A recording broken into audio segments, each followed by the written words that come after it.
Months ago, or about a year ago actually, I came across an article to describe how to receive real-time satellite weather imagery from home. I've always been interested in communication systems, and I was actually really curious in how this worked. After reading into it and learning a lot about it, to my amazement, it was actually unbelievably easy to do.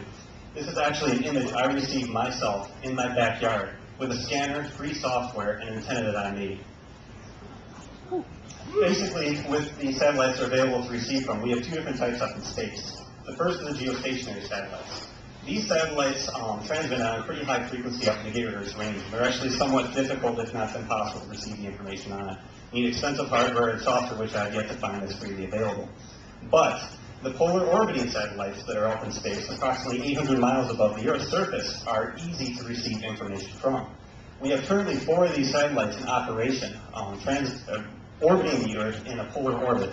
So about every couple hours, one of them passes by overhead, which allows us to receive them. There's free software available because you have to be able to track and know when these satellites are coming by. So there's software available that'll actually download the Keplerian elements and tell you where these satellites are. It'll do 2 things. One, it'll predict when it's going to come by so you know when to listen, and 2, it'll tell you what frequency to receive them on. As far as equipment, all you need is a scanner. The only catch is that scanner's got to be able to do the 137 megahertz band. Some of the cheaper ones don't, some of them do. You just need to make sure yours does. A better option is to use a little bit higher end receiver, like an Icon or a Yaesu.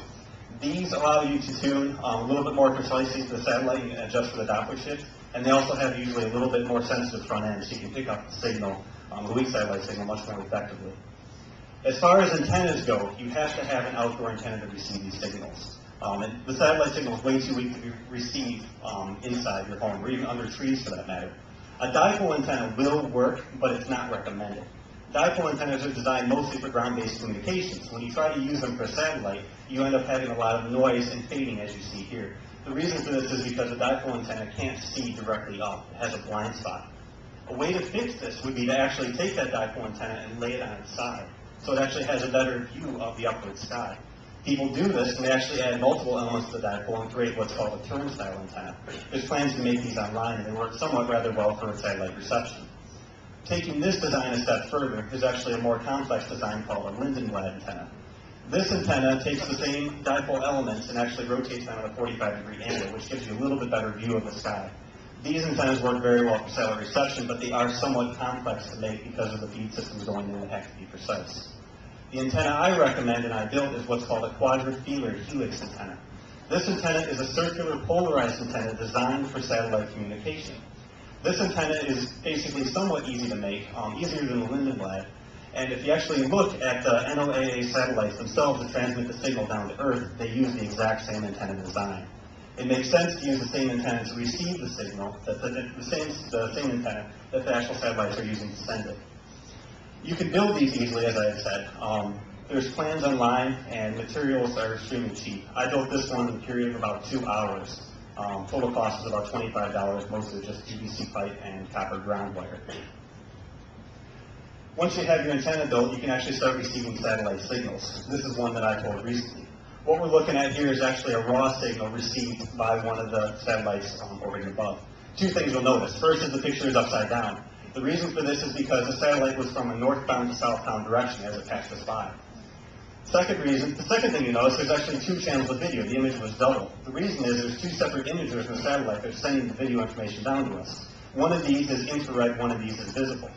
Now the software on the ground receiving station can actually process information, put it together, and create a single image. This one's not beautiful, there's some noise in it, but you can clearly see cloud cover, with Michigan obviously there in the center of our location.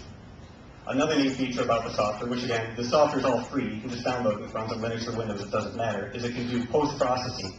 Where in this image right here, you can see actual precipitation enhancements applied to the top of the image. This is the exact same thing you see from professional weather services like Weather Channel and things like this. They basically do the same technology. This image is post-processing, showing actual water temperature over the Great Lakes and Gulf of Mexico and Atlantic Ocean there as well. The coolest thing about this that I think is neat is that I'm not pulling these images from the internet. I'm pulling these images from a satellite moving above us at 17,000 miles an hour, 800 feet above the Earth's surface, 800 miles above the Earth's surface. I just think that's cool, and hopefully it interests you, and you may interest you, or like to try yourself as well. So, thank you.